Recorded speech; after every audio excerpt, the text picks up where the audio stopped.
What is going on, guys? JD from New York here. Thank you so much for stopping by the channel. Tonight it is Tuesday, November 21st, 2017, and this is your official SmackDown Live review for tonight's show, the last night for this Survivor Series weekend in Houston, Texas for WWE. And my God, man, am I burnt out. I can imagine the people of Houston, Texas after this week with WWE for 4 straight days. NXT, Survivor Series, Raw, and SmackDown Live. I'm burnt out. I'm assuming you guys are burnt out as well. SmackDown Live tonight, man, I honestly did not give one single fuck. And I'm being completely honest with you. I didn't give one single fuck about what happened on this show at all tonight. There are a few happenings that went down tonight. We had another mini invasion from 3 more NXT women, not named Peyton Royce and Billie Kay, by the way. We had the debut of the Bludgeon Brothers. Shane McMahon wanted to fire Kevin Owens and Sami Zayn. And Jinder Mahal must have had some fucking hot spicy pepper go up his nose, and it seeped into his brain because he was talking about how he brought dignity and integrity back to the WWE Championship. Is he talking about himself, or is he talking about Shawn Michaels 20 years ago? We're going to go over all that today on the official SmackDown Live review. A few things I want to go over. Number one, if you missed any of this weekend's activity, NXT TakeOver review, Survivor Series review, Off the Script, Monday Night Raw review, where they do it for Roman. All that stuff is live. I do it for Roman too. Everything I do is for Roman Reigns. Everything I do is for Roman Reigns. If you guys missed any of that stuff, it is live on the channel right now. I would greatly appreciate all your support. Please follow me on Twitter at JDFROMNY206. It is imperative. It is important. It is life-altering that you need to follow me on Twitter. Tomorrow, 12 p.m. Eastern Standard Time, Barbershop Window is having their biggest sale of the year, and it's going to last up until the 27th. You guys are going to save 30% off. The 2 new t-shirts. Do I still have them here? Let me see. Yes, I do. I still have them here. You got to get this shirt, man, because the make-believe Maharaja. This shirt, the Jinder Mahal, I ain't afraid of no ghosts, and the bench t-shirt are available on Barbershop Window right now. Shout out to Jay over at Pro Wrestling Tees, 1 Hour Tees, and Barbershop Window. He got these designs up there almost immediately, man. And right before SmackDown Live, they went live on Barbershop Window. It's barbershopwindow.com/offthescript. I urge you guys to wait till tomorrow at 12 p.m. because you're going to save 30% off. I got 12 t-shirts and all 12 are going to be marked down 30% off for Black Friday. So make sure you guys mark that down. Make a reminder in your mobile devices. barbershopwindow.com/offthescript. 30% off the Black Friday sale. The biggest sale of the year starts tomorrow. So make sure you guys check that out. All you have to do is go to barbershopwindow.com. All the instructions are there, but I will remind you on Twitter tomorrow, 1 hour before the sale officially starts. Subscribe down below to the YouTube channel. We are, I think, only like 50 away from 85,000 subscribers, so I would really appreciate you guys going to do that for me. 85,000 strong right here on the YouTube channel. Hit that bell and turn that bell on for all notifications. Let's go over the most important things that happened on this show, man. I want to start with, I don't even give a shit about the Sami Zayn and Kevin Owens stuff. I'm thoroughly disgusted with how they're being treated. I mean, you figured Kevin Owens was going to be catapulted to the main event scene. It looked like they were finally getting behind Kevin Owens, and now he's a shriveling pussy on his hands and knees begging for his job, begging to not be fired. I don't understand what's going on here. We'll talk about that in a little bit, but what I want to talk about is the women invasion on SmackDown Live. Last night we had Mandy Rose, or what I like to call Eva Marie 2.0. Some people are already comparing her to Trish Stratus. I mean, are you people on fucking drugs? Are you people on drugs? Like, I don't understand this shit. I really don't understand this nonsense. People saying, give it a chance. People are like, why are you so negative? I explained everything in the Monday Night Raw review last night. There's nothing to be positive about. Mandy Rose is as green as fucking grass. Sonya Deville? People are coming at me with her MMA record. You think I give a fuck about her MMA record? You think I give a shit where she came from? BuzzFeed TV or whatever the fuck these people are telling me? I don't give a shit about her 2-1 MMA record. It's pathetic. She looks completely out of place. You know? She looks like... You know what she reminds me of? She reminds me of the scene in Dumb and Dumber where Jim Carrey is standing at that fucking function before they fucking shoot the cork at the owl. They're dressed in those orange suits.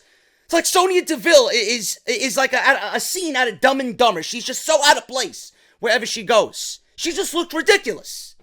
She absolutely looks ridiculous. Mandy Rose, green as the fucking dollar bill you got in your wallet that you're gonna buy your Starbucks coffee with tomorrow morning. There's nothing about her that stands out.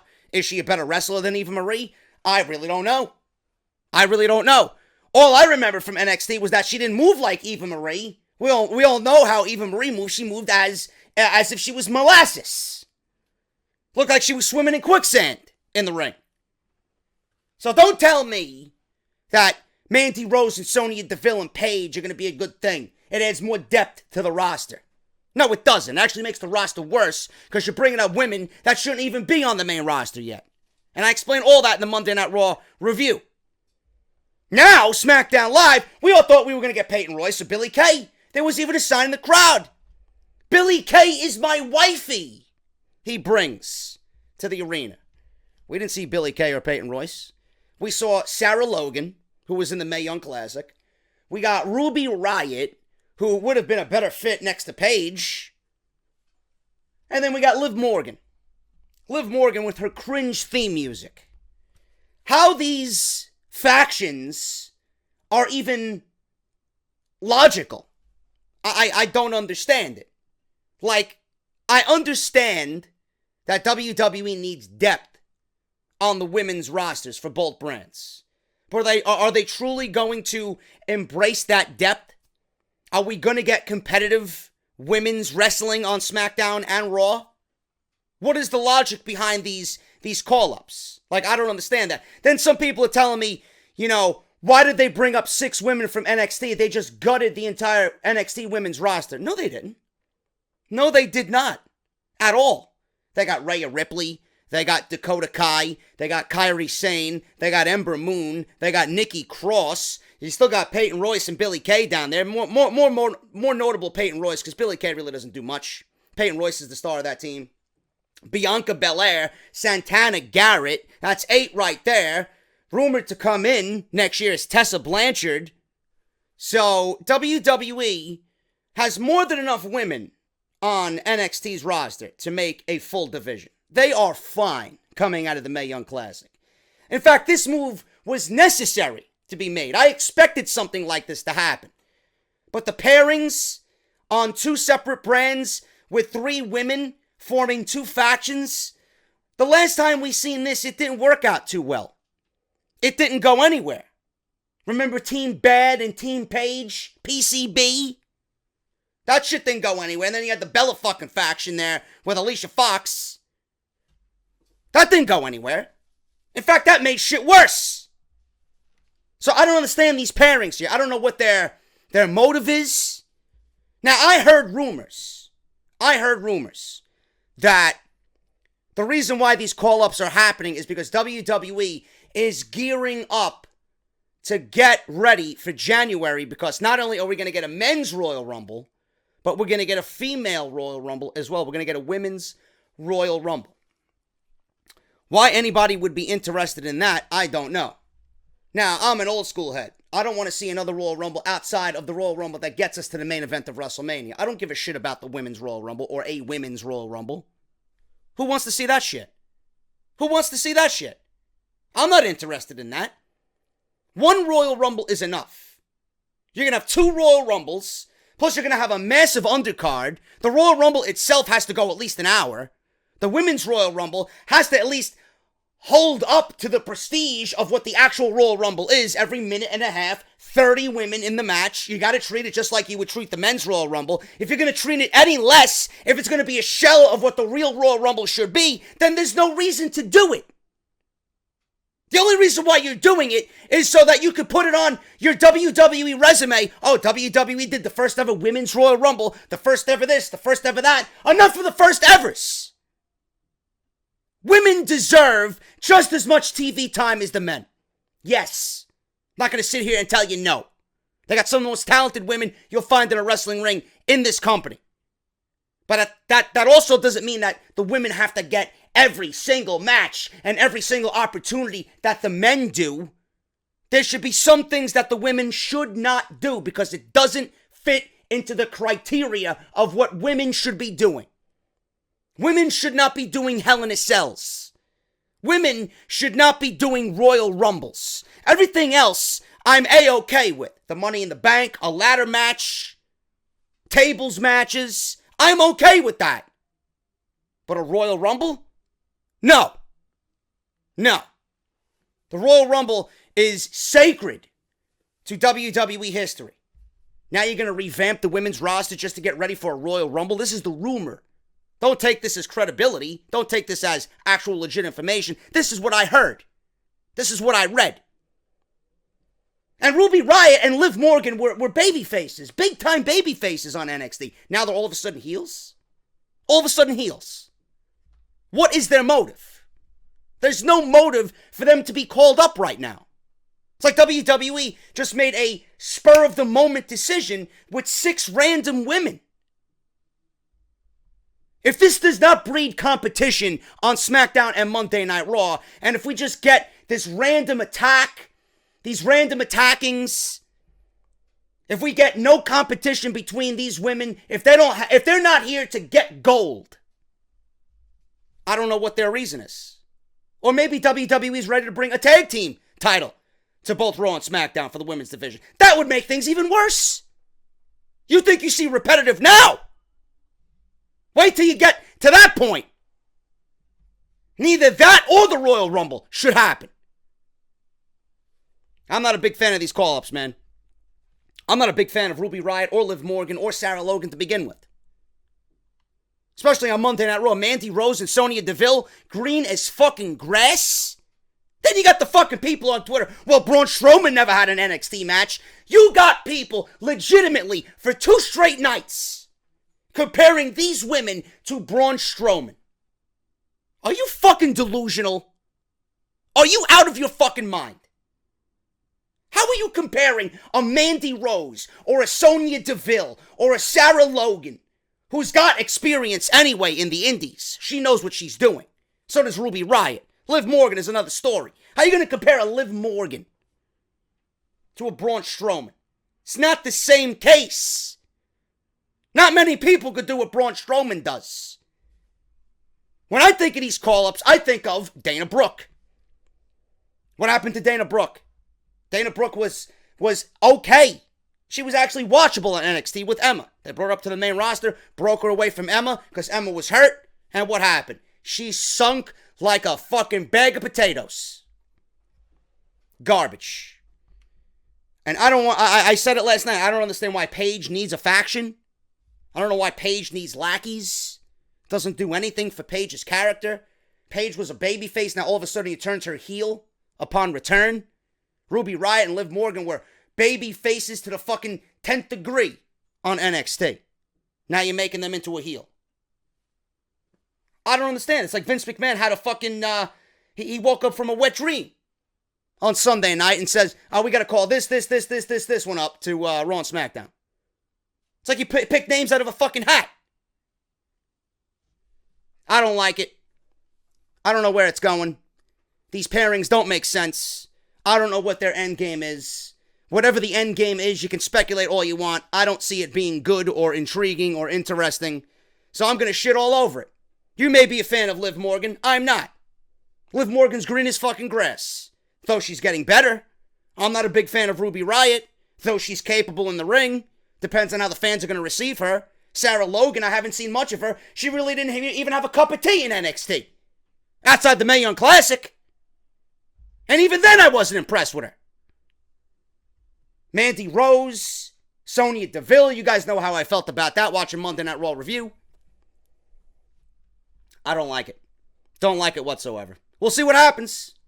Hopefully they have a motive. Hopefully they have a direction. If it leads to a fucking tag team title being created for the women's division or a Royal Rumble, I'm not a fan of either one of those ideas. A tag team title, if you want a tag team title to work, you can't make 2 tag team titles for both brands. It's got to be 1 tag team title for the women that's universal between Raw and SmackDown. That's the only way it's going to work. Because you're going to have repeat after repeat after repeat if you give both brands 2 sets of tag team titles. It's not going to work. So let's see WWE go against what I'm giving you now, just like you did last year. Stupid. I don't like it. The other big thing that happened tonight was the Bludgeon Brothers joining the SmackDown Live roster. Luke Harper and Eric Rowan making their return to SmackDown Live. I loved this segment. I think their music is fucking kick-ass. I think their look is really different. Some people are shitting on their look already and their wrestling attire. I don't give a shit what they look like. They're badass. They just beat the shit. They beat the holy fuck out of both Zack Ryder and Mojo Rawley. Yes, some Andre the Giant Memorial Battle Royal victory, Mojo Rawley. It's doing wonders for your career. So when the Andre the Giant Memorial comes around during WrestleMania time and people want to explain to me how great this Royal Rumble is, or this Battle Royal is going to be, and how prestigious it is, and I got to hear Michael Cole and Byron Saxton, who sounds like a fucking android in himself, sounds cheesy as fuck on commentary. I could do a better job. When I got to hear Byron Saxton tell me how prestigious the Andre the Giant Memorial Battle Royal is, I'm going to give you 2 fucking words. A simple 2-word answer. Mojo Rawley. What did it do for him? Get rid of it. The Bludgeon Brothers, it looked like Luke Harper and Eric Rowan had a new lease on life tonight. It looked like they were refreshed. It's like they woke up from fucking hibernation after a long winter. These guys were fucking bloodthirsty. They were hungry. They were just out to crush bones. And that's exactly what they did. I don't know what their finisher is. It looked like they had a double arm scoop chokeslam type move. I don't know if that's their finisher or not, but they may have deemed Mojo Rawley not worthy of a finisher. They just finished them off. They literally beat the shit out of these guys, man. Luke Harper, he didn't even want to tag in. He let Eric Rowan take care of Mojo Rawley, and Luke Harper went to the outside and beat the shit out of Zack Ryder, so Zack Ryder couldn't even make a tag. Threw him into the steel steps, gave him a devastating big boot, tagged in. Eric Rowan looked fucking vicious as ever. Absolutely decimated the Hype Bros. Bro! No more hype for you. Get back to catering. Very good segment, and I'm looking forward to seeing more of the Bludgeon Brothers if they continue to be built up that way, crushing teams. Now, I don't want them to crush every fucking team on SmackDown Live. You got to get fucking enhancement talent. Get enhancement talent. Show me what these guys have learned since being away. Crush enhancement talent. You pretty much used the Hype Bros as enhancement talent tonight. You're not going to go in there and crush Breezango right away. You're not going to go crush the Usos. There's barely any tag teams on SmackDown Live as it is being utilized. You know? Maybe you could crush the Ascension. They ain't doing much of anything now. I mean, they love Titus's pie. That's about it. They love bringing pie on the Fashion Files. That's about it. You know, but enhancement talent could go a long way. Get these guys some momentum and then put them in their first big feud. I'm looking forward to seeing what these guys do, man.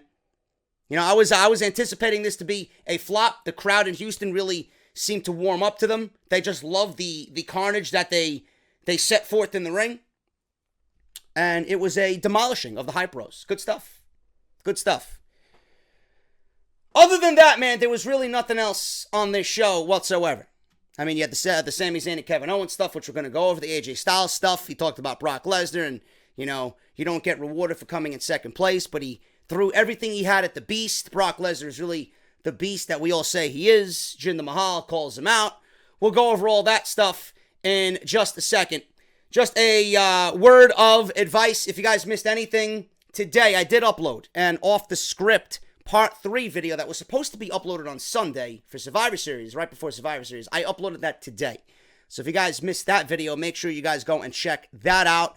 And it's about 45 minutes long. I got news on a possible return of Neville. Neville is back in negotiations with Vince McMahon and the WWE to come back to the WWE. Whether he goes back to 205 Live, we don't know.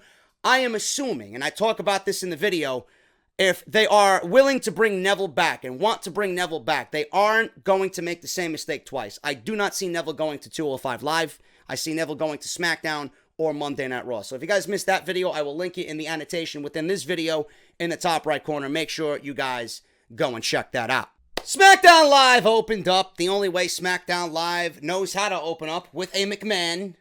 Shane McMahon comes out, talks about how SmackDown, after a valiant effort at Survivor Series, proved to the world that they are the #1 show in WWE. With programming like tonight, that is very hard to believe, Mr. McMahon. It ain't the #1 show. Neither is Monday Night Raw. The #1 show in WWE belongs to NXT. Sorry to burst your bubble, Mr. McMahon. Shane McMahon doesn't mention anything about Triple H. Mentions nothing about Triple H. Mentions nothing about Triple H pedigreeing Kurt Angle and putting him on top of Kurt Angle to eliminate the commissioner of Monday Night Raw. The COO eliminates his own commissioner for his own brand. Nothing is said. Don't know why. All Shane McMahon wanted to talk about was how Sami Zayn and Kevin Owens are the two individuals he is upset with. It's not like they cost SmackDown the match. SmackDown was beaten before Kevin Owens and Sami Zayn even made their introduction at Survivor Series. So Shane McMahon calls out Sami Zayn and Kevin Owens, and he has 2 words for them. He is looking to fire both Kevin Owens and Sami Zayn tonight on SmackDown Live. I feel for you, I really do, because it's got to be so hard having to come out here almost every week and start SmackDown Live with yet another excuse about why you failed. It's seriously got to be exhausting. Let me ask you, Kevin, what do you think is harder for Shane McMahon? Is it harder to come up constantly with new excuses for why you failed? Or is it harder to actually man up and apologize when you were wrong? I gotta be honest with you, man. I love Sami Zayn's, I don't know if I would call that intensity. I love his delivery. He sounds so sarcastic, and he sounds like a dick in his own way, but he sounds like Sami Zayn while doing it. I love it. I think it's great. That's a really good question, Sammy. Shane, you know, if I were you, I would be on my hands and knees begging us for forgiveness, because you made a fatal mistake by leaving us off Survivor Series. See, because Sammy and I, we can beat anyone on any given night. Unlike the New Day, we would have beaten the Shield. Yep. I don't know about that. In a 2-on-5 handicap match, we would have beaten Finn Balor, Samoa Joe, Kurt Angle, Braun Strowman, and even Triple H. Double yup. I don't know about that. Either of us could and would beat Brock Lesnar. Triple yup. I don't know about that, bruh. Be a man and tell us that you are sorry. The 2 of you have no respect for any superstar in the WWE, let alone anyone on the SmackDown roster. Check. The 2 of you have no respect for me. Double check. And the 2 of you don't have any respect for anyone here tonight. Yeah, triple check. I'm gonna deliver 2 Sami words to Zayn's you great, guys. man. No. I see where you're going. See, you can't finish that sentence. You can't fire us. You know why? Because we are too valuable to this show. You guys are the most self-absorbed, crazy megalomaniacs that have ever stepped foot in a WWE ring, period. Is he describing Kevin Owens and Sami Zayn, or is he describing Triple H and Stephanie McMahon on Monday Night Raw? Very hard to distinguish one from the other. So, Kevin Owens, please come a little closer. Sami Zayn, I have 2 words, and I'm going to say with great pride right now to you.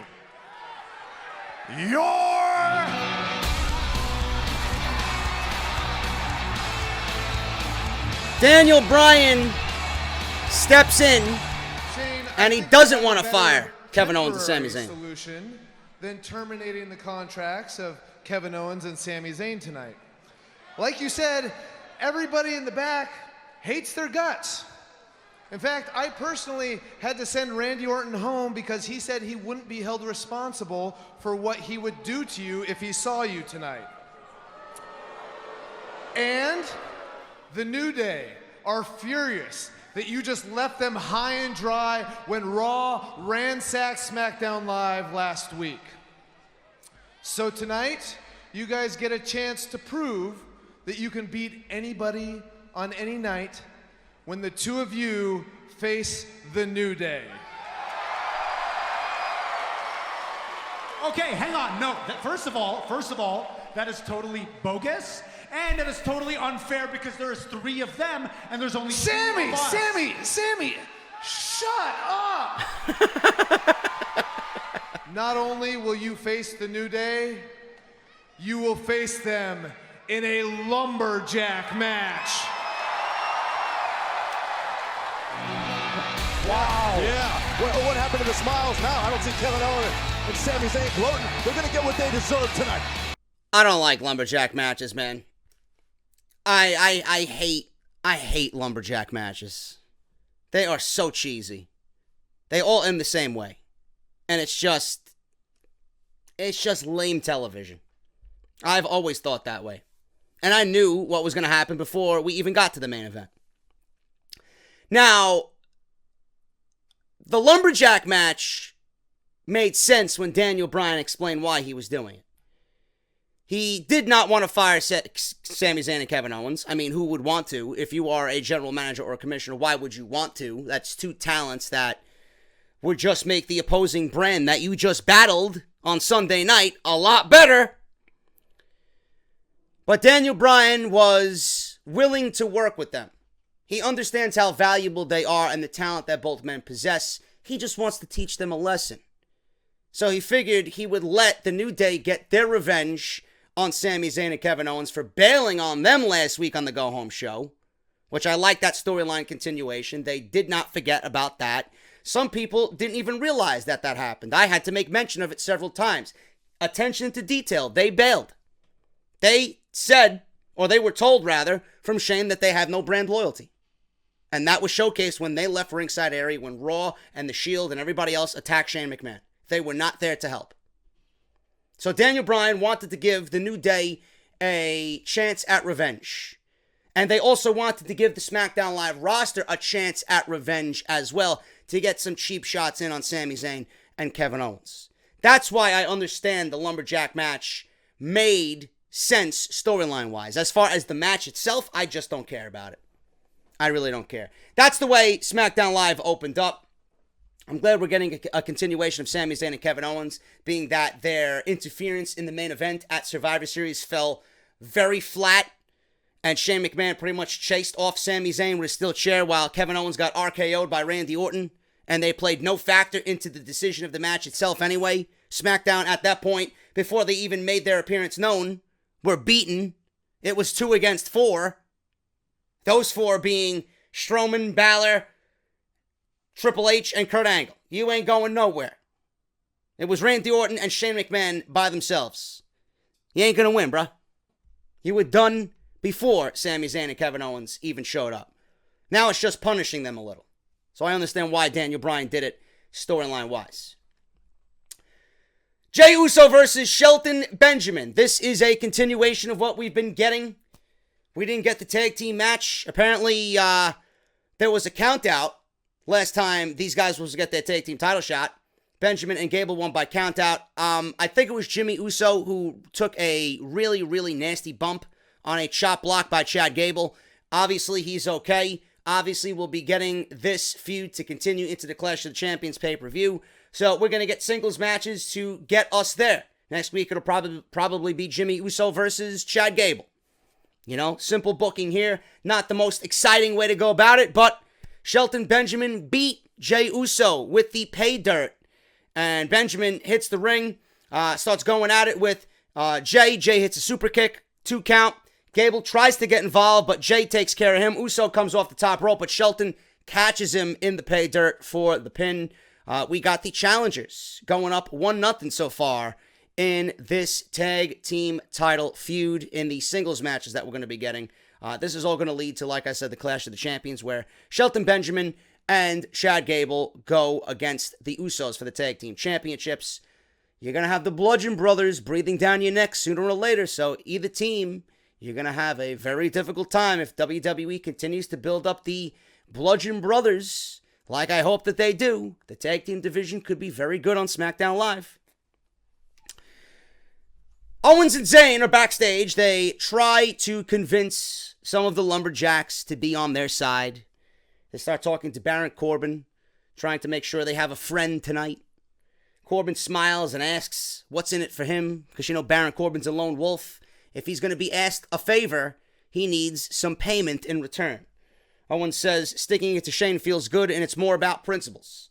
Corbin says he can't stand either one of them, and they should find someone more weak-minded. So they move on from Corbin, and they see Bobby Roode standing in the corner, looking all glorious. Sami asks Roode if he wants to be someone in WWE or just another one of Shane's puppets. Owens asks Roode if he wants to stand out and be different, like them. Roode says if they're out of their minds. He was in the match that they ruined on Sunday. They didn't ruin anything. They just simply tried to ruin it, but they really didn't do anything.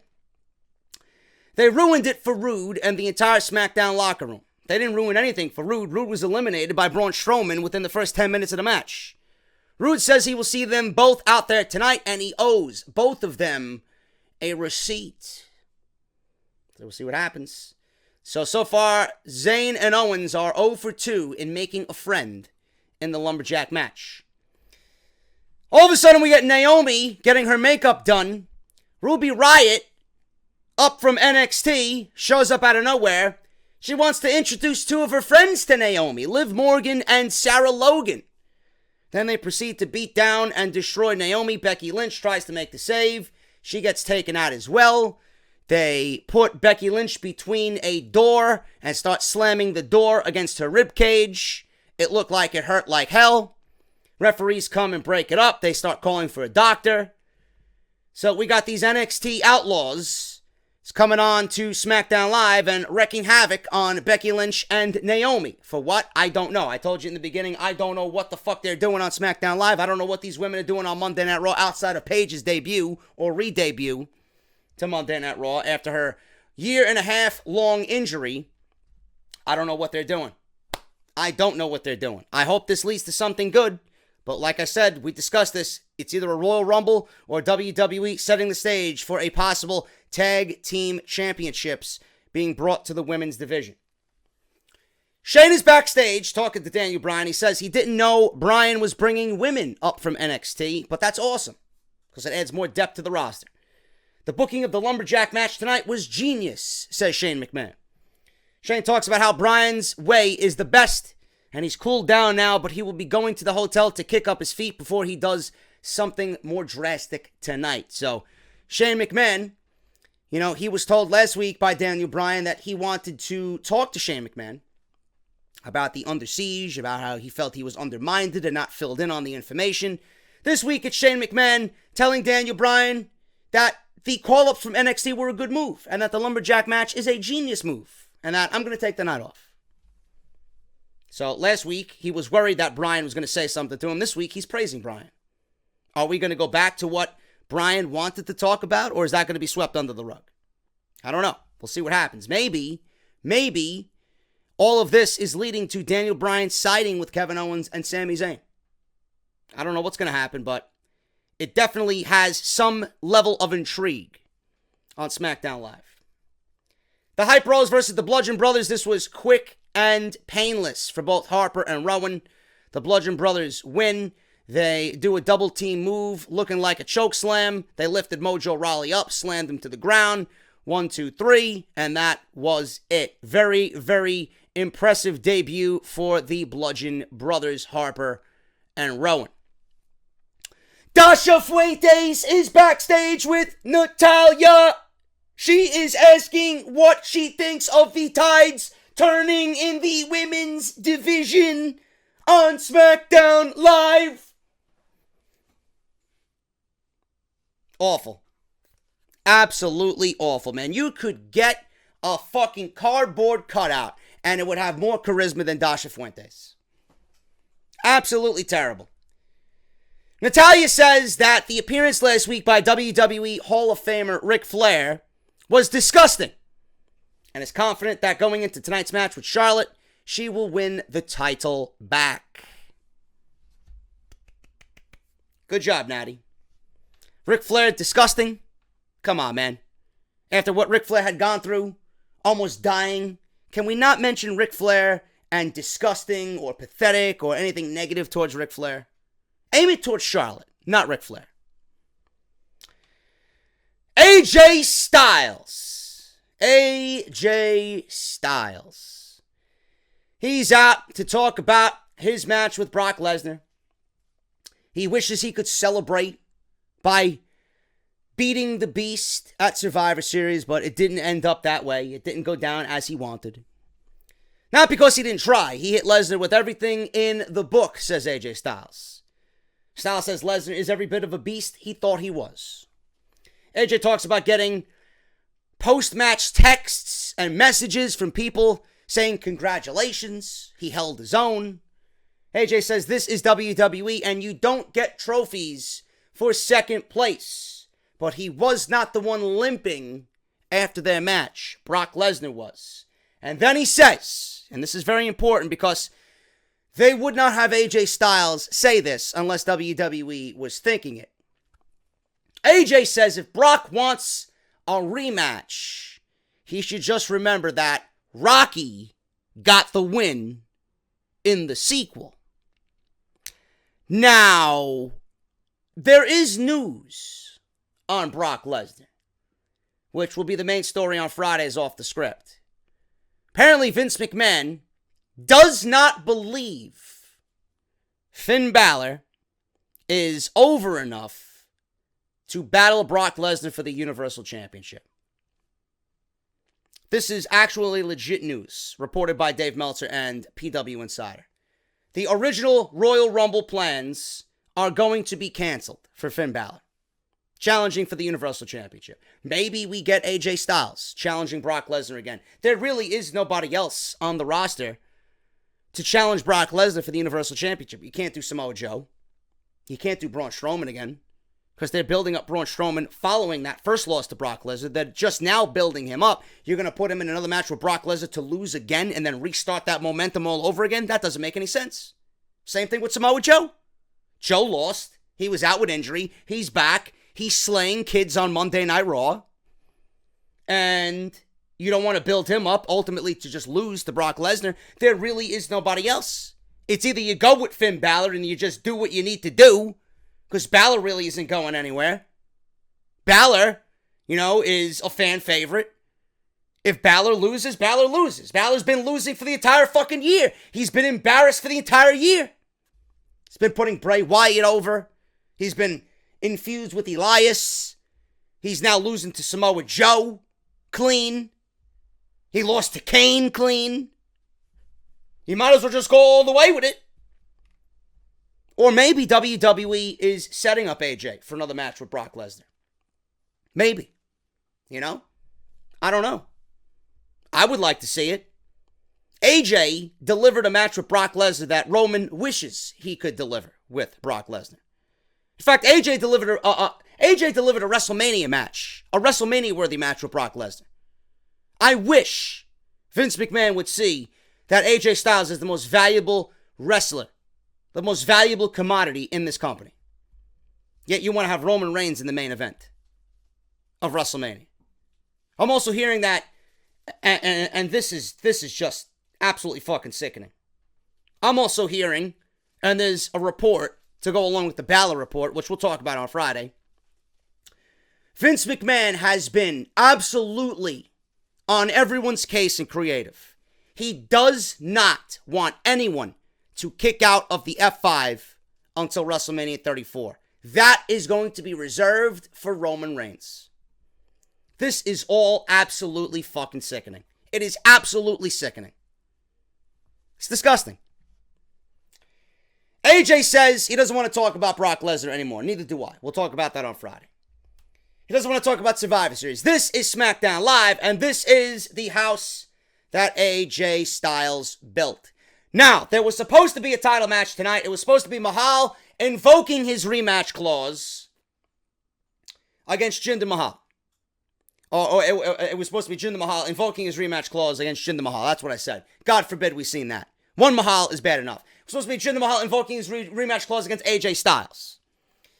And WWE backtracked on that. They erased that. They pulled it from the promo for SmackDown Live this week. And they're now making that the main event of Clash of Champions, which I assume that they would. Because if Mahal was going to invoke his rematch clause tonight, more than likely he was losing, and there'd be no other way to get him a rematch. So WWE realized, well, we need a main event for Clash of the Champions. We're just going to have Mahal invoke it then. That's the reason why they did it. Now, it makes it a little bit more unpredictable. This leads to Mahal possibly getting the title back, which nobody wants. So if Mahal is getting the match at Clash of the Champions and Styles gets through Mahal, I think we have a nice, smooth sailing to WrestleMania as WWE Champion AJ Styles potentially could be challenging Shinsuke Nakamura. So we just got to get through. We got to get through one more month, guys. We got to get through one more month. Mahal has one more month to get the WWE Championship. Will WWE give him the title back? Or will they? I don't know how the fuck they can give him the title after seeing what AJ did with Brock Lesnar. I mean, that's all you need to see. That's the basis for all your fucking worries right there. Can Mahal do what Styles did? No. Styles did what many people cannot do against Brock Lesnar. Bring him to a fucking classic. So you want to give Mahal the title after what AJ Styles did at Survivor Series with Brock Lesnar?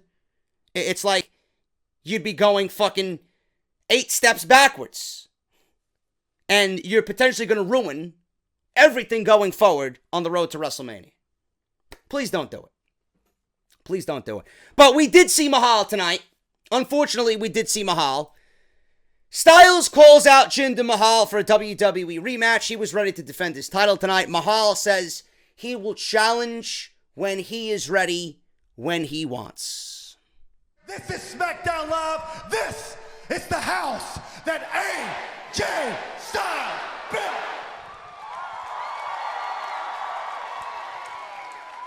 And I'm a little salty. I'm a little salty because someone said they were going to take my championship away from me on SmackDown Live. Jinder Mahal said he was going to take the championship away from me right here on SmackDown Live. And you know what?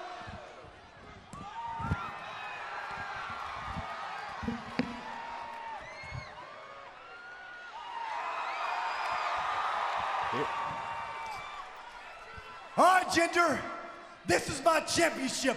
I'm here, right now. Come down here and take it from me.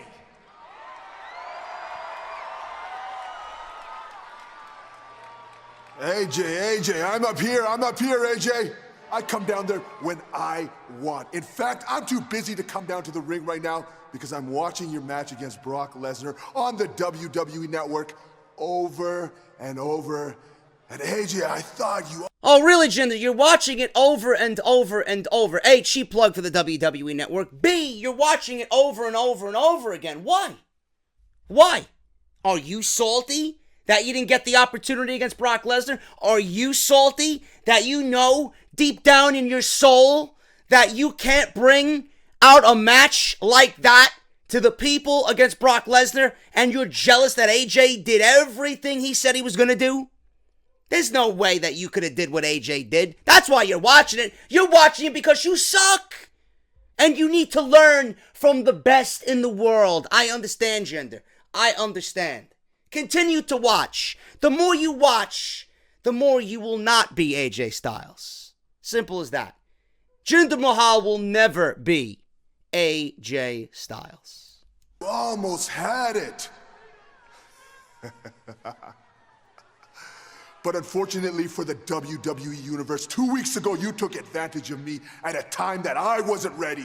I was busy preparing for the Beast. You took advantage of me in the middle of a European tour. Had I faced Brock Lesnar right now in that ring, I would be standing there being hailed as the Beast Master. Yeah, sure. Notice how stupid you sound? He said it. He said it. I'll tell you what, you don't want to come down here right now? You sure? You seem well rested. You didn't do anything at Survivor Series. Listen, AJ, I get my rematch when I want, on my time. I'm the man that brought dignity to that championship. I brought class to that championship. I am the man that had 1.3 billion people of the great nation of India looking up to the modern-day Maharaja. The make-believe Maharaja. This guy's got to be on fucking drugs, man. He's got too much of that curry running through his fucking brains, bruh. Get the fuck out of here. He brought class to the WWE Championship. Jesus Christ, while you were holding it, it's as if the WWE Championship was being buried 6 feet under. The WWE title would have more class as if I put it in my toilet bowl and took a shit on it. Dignity and integrity to the WWE Championship. You're one of the reasons why people are not watching the show. You're one of the main reasons why people aren't buying tickets to the venue. This guy sucks. He is god fucking awful. Guy can't wrestle. The guy is a absolute mockery to everything that championship is. It's terrible. Absolutely terrible. How they script this guy to say such outlandish lies is just, it's pathetic. It's silly. It's absolutely silly. You're standing in the arena and you're saying those things to AJ Styles. Like, I understand this guy's a heel, but you know, come off as an intelligent heel. You're coming off as a fucking idiot. Like, who would say that? Who would say that? You're a disrespect. You're a disgrace to SmackDown Live. You will clash. You're a disgrace to SmackDown Live. My God, man, that's the pot calling the kettle black. This guy should be a stand-up comedian. Jinder Mahal. Man, I'd pay good money to go see this guy do stand-up, man. I'd laugh my ass off. Texas. Jinder Mahal's a stand-up comedian, bro. Will be invoking my rematch clause at the appropriately named pay-per-view. Clash of Champions. Look out. Then you got Samir and Sunil attack AJ Styles from behind. The WWE champion.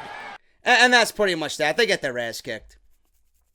Then next week, it was planned or made AJ Styles versus the Singh brothers in a handicap match. See, anybody that feuds with Jinder Mahal has to go through these two goons, man. It's the same old fucking story. Randy Orton had to do it. Shinsuke Nakamura had to do it. Now AJ Styles has to do it. This guy is a detriment to the entire brand because he brings no creativity. He brings no originality to anything or any feud he's in. It's the same shit over and over again. You know, I understand that he's playing the cowardly heel and he's having his cronies and his lackeys do all the work, but this is why people don't take him legitimately. Or one of the reasons why people don't take him legitimately is the guy's a joke. The guy is a joke. If you are everything you say that you are, you would be in the ring battling AJ Styles instead of sending your two guys out there. Not every single time. There's got to be a time that Jinder Mahal comes out and stands up for himself and is a man. Come on, man. Same old tired song and dance with this fucking guy. But he did get some good practice for his new stand-up act, I'll tell you that. He's got some funny one-liners in there. Pathetic. Women's title match, Natalya versus Charlotte Flair. This one barely even got started. Natalya goes for the sharpshooter, locked it in. The hold is broken up. Flair gets to the ropes. Flair climbs up, goes for her token moonsault. Natalya gets her knees up. She misses it again. Flair hits a spear, sending Natalya to the floor. Ruby Riott, Liv Morgan, and Sarah Logan come from the crowd and destroy Natalya for a disqualification. DQ win goes to Natalya. They end up beating Charlotte also in the middle of the ring. They leave her laying. Liv Morgan does her finishing move, 3-on-1 attack, and they all stand over Charlotte in the ring, holding their hands up. Again, I don't know what this invasion or this NXT invasion is all about, but it is what it is, man. We'll see what happens. I talked about it in the beginning of the show. It's just very difficult for me to care. It really is very difficult for me to care when I didn't care about these women in NXT, and I doubt anything that WWE does with them on the main roster, I'm going to care about them now. In the main event, The New Day versus Sami Zayn and Kevin Owens. Kevin Owens and Sami Zayn beat The New Day. Obviously, with these lumberjack matches, everything breaks down. The lumberjacks are all battling one another. It's a fucking big chaotic war on the outside. Sami drops Kofi with a clothesline, 2 count only.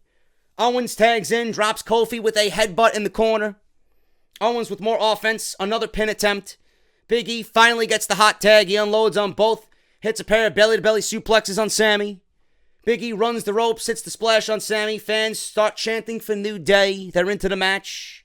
Sami counters the big ending, sends Big E into the corner. Kofi tags in, comes off the top with a big cross body for a 2 count. That's exactly how he beat Kofi. Kofi did. That's exactly how he beat Sami Zayn the first time that they fought, when everybody thought that it was a botched ending that week that they apparently got sent home from the European tour. Owens breaks it up this time. All 4 go down in the middle of the ring. Kofi sends Sami over the top onto several lumberjacks. Corbin charges Sami. Sami moves. He hits Rude. Looks like they're setting up Corbin versus Rude. What a very lame way to do that. That was rumored. I reported that on Off the Script. It looks like Bobby Roode's going to be challenging for the U.S. title. Brawl amongst all the lumberjacks happens. This is why I don't like lumberjacks. It always ends the same fucking way. All chaos in the ring now. The lumberjacks fight back out of the ring to the floor. Woods knocks Kanellis to the floor. Mike Kanellis is still employed. He's still alive. Owens drops Woods.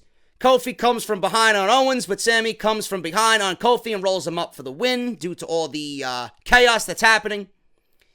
Big E and Owens face off at ringside after the match. Rusev nails Big E, lays him out. English joins in on that. Owens runs away through the crowd and leaves Sami Zayn all by himself. So we get Kevin Owens in the back with Daniel Bryan. He is concerned about Sami. He wants to know why he left Sami outside. Is he concerned for his friend? He's like, yes, but he wants to know about their jobs. He's more concerned with both of their jobs. So Owens begs Bryan not to fire them. This guy was on top of the world in a Hell in a Cell match with Shane McMahon. He was in a beautiful spot on SmackDown Live with the CEO, Vince McMahon, headbutting Vince McMahon, busting open Vince McMahon, frog splashing and super kicking Vince McMahon. Now he's on his hands and knees begging to keep his job to Daniel Bryan. You go from one high to the extreme low here. What is the end game here for this? They're making me not even care anymore. Like, what is the end game for Kevin Owens and Sami Zayn here? It's like, you give Sami Zayn the biggest role of his WWE career. You push Kevin Owens in probably the biggest storyline he's ever been a part of. And all of a sudden, within a span of 3 weeks, these guys have went from the most important thing on SmackDown Live to nothing. Where is this going? If Sami Zayn and Kevin Owens don't come out of this on top, what was the point of building these guys up and then turning Sami heel? If it's just going to result in the same shit that was going on with Sami for the last 3 years. I don't get it. I don't get it. Bryan says Owens doesn't have to beg for his job. He was never going to fire them. Bryan was never going to fire them. Bryan says he does recognize their talents, which is why he wants Owens there next week. One-on-one, Orton, Owens, SmackDown Live main event. Owens changes his mind and then thanks Daniel Bryan. Then walks off. The only thing I can see here is, will WWE have the balls enough to turn Daniel Bryan heel? Will WWE align Daniel Bryan with Sami Zayn and Kevin Owens because he's that upset with Shane McMahon? I don't know, man. That's what I get. That's the feeling I get. I don't know if that necessarily means Daniel Bryan's going to be a heel. I don't know how that's going to work. But we did not get Daniel Bryan talking to Shane McMahon about what he wanted to talk about. You know? Now he's defying the general manager, Daniel Bryan, and wanting to fire two of the top talents on the brand. Daniel Bryan has to step in and kind of override Shane McMahon. And now he's not going to fire them. He said that he was never going to fire them. Kevin Owens all of a sudden turned into Mr. Nice Guy. He thanked Daniel Bryan. For what? He went from hating Bryan and hating McMahon. Then they said Daniel Bryan's the voice of reason. They always thought Daniel Bryan was the voice of reason. They win the match. Now he's begging for his job, and now he's thanking Daniel Bryan again. Very weird stuff, man. I don't know. Let me know what you guys think about that. But that's the way SmackDown ended. And that is your SmackDown review, man. I'm going to get out of here. We got Pete Dunne and Johnny Gargano tomorrow for NXT. I'm not sure if I'm live streaming on Twitch like I usually do. Not sure if there's going to be a review because there's really not much to review. So we'll see what happens, man. If I do review it, you guys will see it in the sub boxes. If not, I'll probably upload something else to keep you guys entertained in the meantime. So thank you guys so much. We are headed towards the Thanksgiving holiday. I don't know what I'm doing for the rest of the week, but Friday, as you guys know, Off the Script, episode 197 is going to be hitting your sub boxes. So make sure you guys are subscribed and follow me on Twitter at JDFROMNY206. Tomorrow's the big day, man. Barbershopwindow.com/offthescript. Let's get those t-shirt sales up and going, man. The first 300 buyers get a special gift from Pro Wrestling Tees. So make sure you guys are there. Code Black Friday tomorrow, 12 Eastern, and 30% off the brand new t-shirts. We got the new Jinder Mahal Get Off My TV, and we got the first official Benched TV t-shirt, or Benched t-shirt rather, not Benched TV. This is Get Off My TV, Jinder Mahal, and this is Eat, Sleep, Bench, Repeat Off the Script, man. Thank you guys so much. Hit that thumbs up, and I'll see you guys tomorrow for more content right here on the channel. Have a great Tuesday night. And I'll talk to you guys later.